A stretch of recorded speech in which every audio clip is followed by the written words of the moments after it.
नमो भगवते वासुदेवाय। ओं गुरुब्रह्मा गुरुविष्णु गुरुदेवो महेश्वर गुरु साक्षात् परम ब्रह्म तस्मै श्री गुरुवे नमः। आज्ञा नमस्कार। आज आम श्रीमद् भागवत पुराणर एकादश स्कंधर एकादश अध्याय आरंभ करवा। अध्यायटीर नाम है बद्ध और मुक्त और भक्त मानकर लक्षण। भगवान श्रीकृष्ण कहिले, प्रिय उद्धव, बद्ध और मुक्तर जो प्रभेद ताहा गुण को नहीं ही होता है। वस्तुतः मोर स्वरूपरे अर्थात आत्मारे बद्ध बा मुक्त बोली किछि न थाए। माया मोर अधीन एवं गुण माने मायार आश्रित होइथिबारु मोर बंधन बा मुक्ति बोली किछि न थाए। शोक मोह सुख दुख देह प्राप्ति एही सबु माया हेतु ही होइथाए। स्वप्न जेईपरि मिथ्या आत्मार संस्कृति हेबा मध्य सेहीपरि मिथ्या। तेणु आत्मार संस्कृति हुए बोली कहिबा यथार्थ नुहे। हे उद्धव, विद्या ओ अविद्या ए दुईटी मोर ही शक्ति। एही दुईटी शक्ति शरीरधारी को यथाक्रमे मोक्ष ओ बंधन प्रदान करिथाए। ए दुईटी हेउछि अनादि ओ मो माया द्वारा रचित। हे महामती, जीव हेउछि केवल मोर अंश। अनादि अविद्या जीव को बंधन रे पकाए एवं मोर विद्याशक्ति द्वारा जीव को मोक्ष मिले। हे प्रिय, एइथर बद्ध और मुक्त जीव मध्यरे जेउ प्रभेद रही थाए मु ताहा कहूची सुण। जीव मोर ही स्वरूप होइथिबारु वास्तव रे आत्मा और जीव उभय हेउछंती एक। तथापि से दुईटी मध्यरे जेउ पार्थक्य रहिछि से विषय रे कहूची सुण। मु अर्थात आत्मा हेउछि शासक और जीव हेउछि शासित। मु हेउछि आनंद स्वरूप, किंतु जीव शोक मोह द्वारा ग्रस्त होई केबे सुखी हुए तो केबे दुखी हुए। यही शरीर रे बास करुथुबा जीव और आत्मा उभय शरीर ठारू भिन्न। सेइठारे हेउछि दुईटी एक जातीय पक्षी परी। जेउ माने कि एही शरीर रूपी वृक्ष रे बसा बांधी रहिछंती सेई माने परस्परर मित्र और समाधर्मी। किंतु सेई मानक मध्यरे पार्थक्य केवल एतिकी जे सेइथिरु गोटिए पक्षी शरीर करुथुबा कर्मर फल भोग करे, किंतु कर्मफल भोग करी मध्य दिनु दिन क्षीण होई चले एवं अन्य पक्षीटी सेही कर्मफल भोग न करी मध्य शक्तिशाली होई रहे। जे फल भोग करे नहीं से निजकू तो जाने, ता सहित तार सखा जीव को भी जाने। किंतु जे फल भोग करे से निजकू जाने नहीं कि तार सखा आत्मस्वरूप को भी जाने नहीं। ठीक से ही परी जे अविद्यार बुड़ी रही से हेउची नित्य बद्ध एवं जे निजर आत्मस्वरूप को जानी जाए से देहरे रही मध्य देहर गुणधर्मर अतीत। कारण से जानी जाए जे स्वप्नर संसार जेईपरि मिथ्या ए समग्र जगत मध्य सेहीपरि मायामय ओ मिथ्या। जे अविद्या हेतु आत्मस्वरूप को जाने नहीं से शरीर सहित आत्मार कौनसी संबंध थिले मध्य शरीर को आत्मा बोली भावी दिए। ठीक सेहीपरि जेईपरि कि स्वप्न देखुथुबा लोक निजर स्वप्न शरीरटाकू सतरे निजर शरीर बोली भावी ताहार सुख दुखरे सुखी दुखी होइथाए। सेथिपाई अज्ञानी व्यक्ति दृश्यमान जगत को सत्य बोली धरिनिए ओ गुणरे बांधी होई सुखी दुखी हुए। इंद्रिय माने हेउचंती तीनी गुणर विकार एवं विषय भोग मध्य तीनी गुणर ही विकार। एहीपरि भावरे गुणमानक द्वारा गुणमानकू भोग करिबा प्रक्रिया चली थाए। विद्वान माने आत्मस्वरूपरे स्थित होइगले गुण और गुणमानकर कर्म प्रति संपूर्ण निर्विकार होई जाती एवं मु किछि भी करू नाही बोली भावंती। शरीर प्रारब्धरे अधीन इंद्रिय मानक द्वारा कर्म करा जाए। मन एइथिरे प्रेरणादाता होइथाए। मन और इंद्रियगण उभय हेउछंती गुणमानकर कार्य। तेणु वास्तव रे गुण माने ही गुणमानकरे प्रवर्तित हेउछंती। किंतु अज्ञानी जीव निजकू कर्ता बोली धरिनिए बंधन रे पड़ी जाए। मात्र जेउ माने अनासक्त ओ ज्ञानी सेई माने एही सबु बसिबा उठिबा चलिबा बुलिबा ଗାଧୋଇବା, ଦେଖିବା, ଶୁଙ୍ଘିବା, ଛୁଇଁବା, ଖାଇବା, ଶୁଣିବା ଆଦି କ୍ରିୟା କରୁଥାଇ ମଧ୍ୟ ନିଜକୁ ଏସବୁରୁ କର୍ତ୍ତା ଭୋକ୍ତା ବୋଲି ସ୍ୱୀକାର କରନ୍ତି ନାହିଁ। ସେଇମାନେ ପ୍ରକୃତରେ ରହି ମଧ୍ୟ ତାଠାରୁ ସମ୍ପୂର୍ଣ୍ଣ ଅସଙ୍ଗ ହୋଇ ରହନ୍ତି, ଅର୍ଥାତ୍ ସେଇମାନେ କର୍ମରେ ଲିପ୍ତ ହୁଅନ୍ତି ନାହିଁ।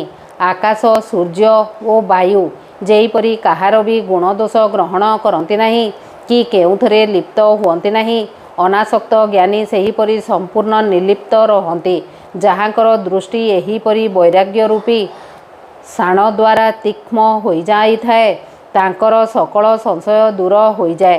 ସ୍ୱପ୍ନ ଭାଙ୍ଗିଯିବା ପରେ ସ୍ୱପ୍ନର ସୃଷ୍ଟି ଯେପରି ଉଭେଇଯାଏ, ବିବେକ ଜ୍ଞାନ ଦ୍ୱାରା ସେହିପରି ତାଙ୍କର ସମସ୍ତ ନାନାତ୍ୱ ଭ୍ରମ ଦୂର ହୋଇଯାଏ।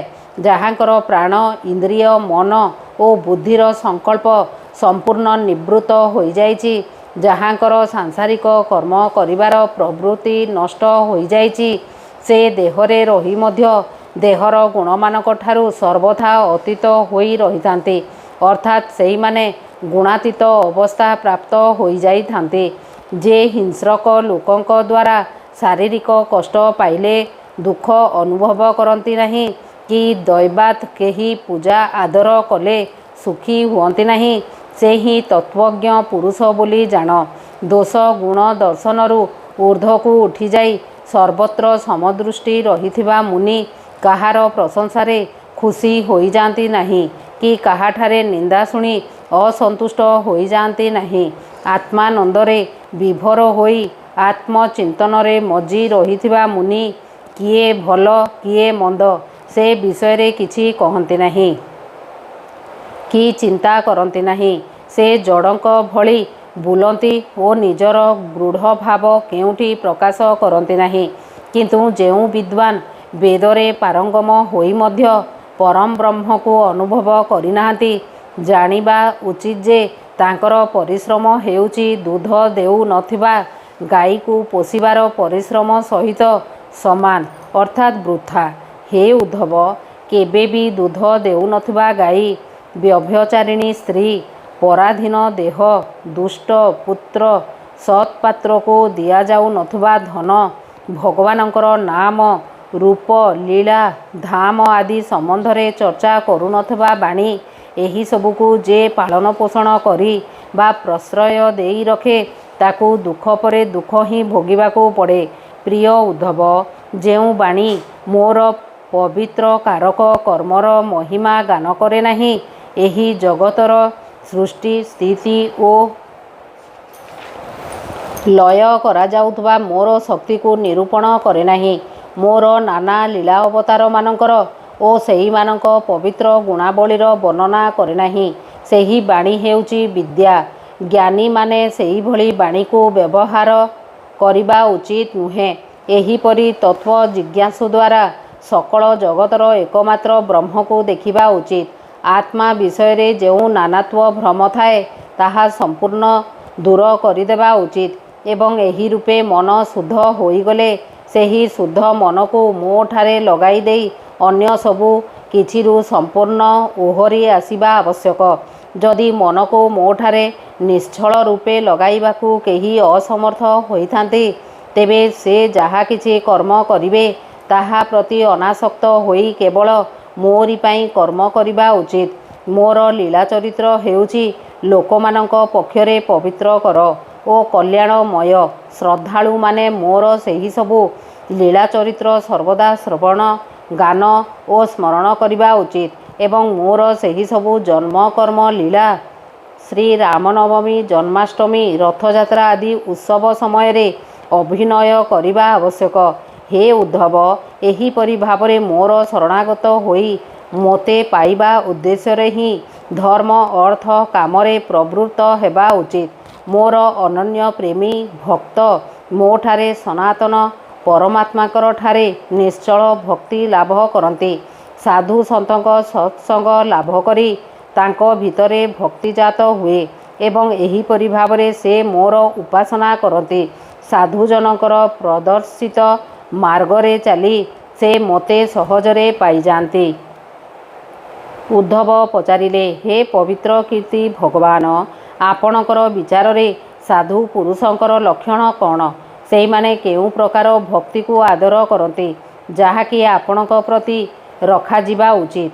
ଭଗବାନ ଆପଣ ହିଁ ତ ହେଉଛନ୍ତି ବ୍ରହ୍ମାଦି ଶ୍ରେଷ୍ଠ ଦେବତାମାନଙ୍କର, ସତ୍ୟାଦି ଲୋକର ଏବଂ ଚରାଚର ଜଗତର ସ୍ୱାମୀ।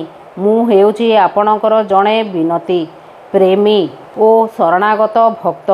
ଆପଣ କୃପା କରି ମୋତେ ଭକ୍ତି ଓ ଭକ୍ତଙ୍କ ରହସ୍ୟ ବିଷୟରେ ବୁଝାଇ କହନ୍ତୁ। ଭଗବାନ, ମୁଁ ଜାଣେ ଯେ ଆପଣ ହେଉଛନ୍ତି ପ୍ରକୃତିର ଅତୀତ ପୁରୁଷୋତ୍ତମ ଏବଂ ଚିଦାକାଶ ସ୍ୱରୂପ ବ୍ରହ୍ମ। ଆପଣଙ୍କର ଠାରୁ ଭିନ୍ନ ହୋଇ କୌଣସି ବସ୍ତୁ ନାହିଁ। ତଥାପି ଆପଣ ଲୀଳା କରିବା ପାଇଁ ସ୍ୱଇଚ୍ଛାରେ ଏହି କୃଷ୍ଣ ରୂପରେ ଅବତାର ଗ୍ରହଣ କରିଛନ୍ତି। ତେଣୁ ଆପଣ ହିଁ ଭକ୍ତି ଓ ଭକ୍ତଙ୍କର ପ୍ରକୃତ ରହସ୍ୟ କହିପାରିବେ। ଭଗବାନ ଶ୍ରୀକୃଷ୍ଣ କହିଲେ, ପ୍ରିୟ ଉଦ୍ଧବ, ଯିଏ ମୋର ଭକ୍ତ ସେ କୃପାର ମୂର୍ତ୍ତି ହୋଇଯାନ୍ତି। ସେ କୌଣସି ପ୍ରାଣୀ ପ୍ରତି ବୈରଭାବ ରଖନ୍ତି ନାହିଁ ଏବଂ ଘୋର ଦୁଃଖରେ ମଧ୍ୟ ପ୍ରସନ୍ନ ରହନ୍ତି। ସତ୍ୟ ହିଁ ହେଉଛି ତାଙ୍କ ଜୀବନର ସାର। ତାଙ୍କ ମନରେ କେବେ ବି କୌଣସି ପ୍ରକାର ପାପ ବାସନା ଉଠେ ନାହିଁ। ସେ ସମଦର୍ଶୀ ଓ ସମସ୍ତଙ୍କର ଉପକାରୀ ହୋଇଥାନ୍ତି। ତାଙ୍କର ବୁଦ୍ଧି କାମନା ଦ୍ୱାରା କଳୁଷିତ ହୁଏ ନାହିଁ। ସେ ସଂଯମୀ ଓ ମଧୁର ସ୍ୱଭାବର ବ୍ୟକ୍ତି ହୋଇଥାନ୍ତି ଏବଂ ପବିତ୍ର ଜୀବନଯାପନ କରନ୍ତି। ସଂଗ୍ରହ ଓ ପରିଗ୍ରହରୁ ସେ ସର୍ବଥା ଦୂରରେ ରହନ୍ତି। ସେ କୌଣସି ବସ୍ତୁ ପାଇବାକୁ କୌଣସି ଚେଷ୍ଟା କରନ୍ତି ନାହିଁ। ସେ ପରିମିତ ଭୋଜନ କରନ୍ତି ଓ ଶାନ୍ତ ରହନ୍ତି। ତାଙ୍କର ବୁଦ୍ଧି ସ୍ଥିର ରହେ। ସେ କେବଳ ମୋତେ ହିଁ ଭରସା କରି ରହନ୍ତି ଏବଂ ସର୍ବଦା ଆତ୍ମତତ୍ତ୍ୱ ଚିନ୍ତନରେ ମଗ୍ନ ଥାନ୍ତି। ସେ ସମ୍ପୂର୍ଣ୍ଣ ଅପ୍ରମାଦୀ, ଗମ୍ଭୀର ଓ ଧୈର୍ଯ୍ୟଶୀଳ ହୋଇଥାନ୍ତି। ସେ କାମ, କ୍ରୋଧ, ଲୋଭ, ମୋହ, ମଦ ଓ ମାତ୍ସର୍ଯ୍ୟ ଏହି 6ଟି ଅବଗୁଣକୁ ଜୟ କରିଥାନ୍ତି। ସେ କାହାଠାରୁ କୌଣସି ପ୍ରକାର ସମ୍ମାନ ଚାହାନ୍ତି ନାହିଁ, କିନ୍ତୁ ସମସ୍ତଙ୍କୁ ସମ୍ମାନ ଦିଅନ୍ତି। ମୋ ଭକ୍ତ ମୋ ସମ୍ବନ୍ଧୀୟ ବିଷୟ ଅନ୍ୟମାନଙ୍କୁ ବୁଝାଇବାରେ ବଡ଼ ନିପୁଣ ହୋଇଥାନ୍ତି। ସେ ସମସ୍ତଙ୍କ ସହିତ ମିତ୍ରତାପୂର୍ଣ୍ଣ ବ୍ୟବହାର କରନ୍ତି। ତାଙ୍କ ହୃଦୟର କରୁଣାପୂର୍ଣ୍ଣ ହୋଇଥାଏ ଏବଂ ମୋର ତତ୍ତ୍ୱ ବିଷୟରେ ତାଙ୍କର ଯଥାର୍ଥ ଜ୍ଞାନ ଥାଏ। ମୋର ଭକ୍ତ ଗୁଣ କ'ଣ ଓ ଦୋଷ କ'ଣ ତାହା ଭଲ ରୂପେ ଜାଣନ୍ତି। ତାଙ୍କର ଅନ୍ତଃକରଣ ବିଶୁଦ୍ଧ ହୋଇଥାଏ। ତାଙ୍କ ଅନ୍ତରରେ ସତତ ଭକ୍ତିର ପ୍ରବାହ ବଢ଼ିଚାଲେ। ତେଣୁ ସେ ମୋରି ଦ୍ୱାରା ଶାସ୍ତ୍ରାଦିରେ ନିର୍ଦ୍ଦେଶ କରାଯାଇଥିବା କର୍ମକୁ ମଧ୍ୟ ଭକ୍ତିରେ ପ୍ରତିବନ୍ଧକ ବୋଲି ଜାଣି ମୋତେ ଅର୍ପଣ କରିଦିଅନ୍ତି। ସକଳ ପ୍ରକାର କର୍ମରୁ ବିରତ ହୋଇ ସେ ଅନନ୍ୟ ଭାବରେ ମୋର ଶରଣାଗତ ହୋଇଯାଆନ୍ତି ଓ ଭକ୍ତିରେ ନିଯମିତ ରହନ୍ତି। ଏହିପରି ଭକ୍ତି ହେଉଛି ସଦ୍ଗୁଣ ସମ୍ପନ୍ନ ଲୋକଙ୍କ ମଧ୍ୟରେ ଶ୍ରେଷ୍ଠ। ମୁଁ କିଏ, କେତେ ବଡ଼, କିପରି, ଏହିସବୁ ବିଷୟରେ ଜ୍ଞାନ ଥାଉ କି ନଥାଉ, କେହି ଯଦି ମୋତେ ଅନନ୍ୟ ଭାବରେ ଭଜୁଥାନ୍ତି, ତେବେ ମୋ ବିଚାରରେ ସେ ହେଉଛନ୍ତି ମୋର ପରମ ଭକ୍ତ। ପ୍ରିୟ ଉଦ୍ଧବ, ଭକ୍ତି କାହାକୁ କହନ୍ତି ଶୁଣ। ମୋର ମୂର୍ତ୍ତିକୁ ତଥା ମୋର ଭକ୍ତଜନଙ୍କୁ ଦର୍ଶନ, ସ୍ପର୍ଶନ, ପୂଜନ, ସେବା ଶୁଶ୍ରୂଷା, ସ୍ତୁତି, ପ୍ରଣାମ ଆଦି କରିବା ତଥା ମୋର ଗୁଣ ଓ କର୍ମ କୀର୍ତ୍ତନ କରିବା ହେଉଛି ମୋ ପ୍ରତି ଭକ୍ତିର ଅନ୍ତର୍ଗତ। ମୋର ଚରିତ୍ର ଶୁଣିବାର ଶ୍ରଦ୍ଧା ରଖିବା ଓ ନିରନ୍ତର ମୋତେ ଧ୍ୟାନ କରିବା ତଥା ଯାହା କିଛି ମିଳିଲା ତାହା ମୋତେ ସମର୍ପି ଦେଇ ଦାସ୍ୟ ଭାବରେ ମୋ ପାଖରେ ଆତ୍ମନିବେଦନ କରିବା ମଧ୍ୟ ମୋ ପ୍ରତି ଭକ୍ତିର ଅନ୍ତର୍ଗତ। ମୋ ଭକ୍ତ ମୋର ଦିବ୍ୟ ଜନ୍ମ ଓ କର୍ମ ସମ୍ପର୍କରେ ଚର୍ଚ୍ଚା କରିବା ଆବଶ୍ୟକ। ଜନ୍ମାଷ୍ଟମୀ, ରାମନବମୀ ଆଦି ପର୍ବରେ ସଙ୍ଗୀତ, ନୃତ୍ୟ, ବାଦ୍ୟ ଓ କୀର୍ତ୍ତନ ମଣ୍ଡଳୀ ଦ୍ୱାରା ମୋର ମନ୍ଦିରମାନଙ୍କରେ ଆନନ୍ଦ ଉତ୍ସବ ପାଳନ କରିବା ଆବଶ୍ୟକ। ସେ ବାର୍ଷିକ ପର୍ବ ଦିବସମାନଙ୍କରେ ମୋର ଜନ୍ମ କର୍ମ ସ୍ଥାନମାନଙ୍କରେ ଯାତ୍ରା କରିବେ, ଶୋଭାଯାତ୍ରା ବାହାର କରିବେ ତଥା ବିଭିନ୍ନ ଉପହାର ଦେଇ ମୋତେ ପୂଜା କରିବେ। ସେ ବୈଦିକ ଅଥବା ତାନ୍ତ୍ରିକ ପଦ୍ଧତିରେ ଦୀକ୍ଷା ଗ୍ରହଣ କରିବେ ଓ ମୋର ବ୍ରତ ପାଳନ କରିବେ। ମନ୍ଦିରରେ ମୋର ମୂର୍ତ୍ତି ସ୍ଥାପନା କରିବାରେ ସେ ଶ୍ରଦ୍ଧା ରଖିବେ। ଯଦି ଏହିପରି କର୍ମ ଏକାକୀ କରି ନ ପାରନ୍ତି, ତେବେ ଅନ୍ୟମାନଙ୍କର ସହିତ ମିଶି ଏହିପରି କର୍ମରେ ନିୟୋଜିତ ହେବେ। ସେ ମୋ ପାଇଁ ଫୁଲ ବଗିଚା, କ୍ରୀଡ଼ା ପ୍ରାଙ୍ଗଣ, ଉଦ୍ୟାନ, ନଗର ଓ ମନ୍ଦିର ନିର୍ମାଣ କରିବେ।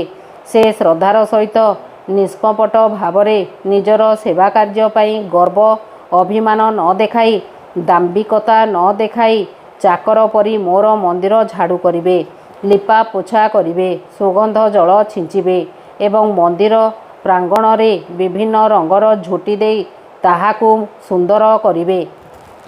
ମୋତେ ସମର୍ପିତ ହୋଇଥିବା ଦ୍ରବ୍ୟକୁ ନିଜେ ବ୍ୟବହାର କରିବେ ନାହିଁ। ଏହିପରିକି ମୋତେ ସମର୍ପିତ ହୋଇଥିବା ଦୀପର ଆଲୁଅରେ ମଧ୍ୟ ନିଜର କାର୍ଯ୍ୟ କରିବେ ନାହିଁ। ଅନ୍ୟ ଦେବତାଙ୍କୁ ଅର୍ପିତ ଦ୍ରବ୍ୟ ମୋତେ ଅର୍ପଣ କରିବେ ନାହିଁ। ମୋ ଭକ୍ତଙ୍କୁ ସଂସାରରେ ଯେଉଁ ବସ୍ତୁ ସବୁଠାରୁ ଅଧିକ ଭଲ ଲାଗେ, ଯାହା ପାଇବାକୁ ସେ ଅଧିକ ଅଭିଳାଷ ରଖନ୍ତି, ସେହିସବୁ ବସ୍ତୁ ସେ ମୋତେ ଅର୍ପଣ କରିବେ। ସେହିପରି ବସ୍ତୁ ଅର୍ପଣ କଲେ ତାହା ଅନନ୍ତ ଫଳ ପ୍ରଦାନ କରିଥାଏ। ହେ ପୁଣ୍ୟ ପୁରୁଷ ଉଦ୍ଧବ, ସୂର୍ଯ୍ୟ, ଅଗ୍ନି, ବ୍ରାହ୍ମଣ, ଗାଈ, ବୈଷ୍ଣବ, ଆକାଶ, ବାୟୁ, ଜଳ, ଭୂମି, ଆତ୍ମା ଓ ସମସ୍ତ ପ୍ରାଣୀ ଏହିସବୁ ହେଉଛନ୍ତି ମୋ ପୂଜାର ସ୍ଥାନ, ଅର୍ଥାତ୍ ଏହିମାନଙ୍କର ପୂଜା ହେଉଛି ମୋର ପୂଜା। ପ୍ରିୟ ଉଦ୍ଧବ, ଋଗ୍‌ବେଦ, ଯଜୁର୍ବେଦ ଓ ସାମବେଦରେ ମନ୍ତ୍ର ଦ୍ୱାରା ସୂର୍ଯ୍ୟଙ୍କୁ ପୂଜା କଲେ ତାହା ମୋର ପୂଜା ହୋଇଯାଏ। ହୋମ ଦ୍ୱାରା ଅଗ୍ନିଙ୍କୁ, ଆତିଥ୍ୟ ଦ୍ୱାରା ଶ୍ରେଷ୍ଠ ବ୍ରାହ୍ମଣଙ୍କୁ ଓ ଘାସ ଆଦି ଦ୍ୱାରା ଗୋମାତାଙ୍କୁ ପୂଜା କଲେ ତାହା ମୋର ପୂଜା ହୋଇଯାଏ।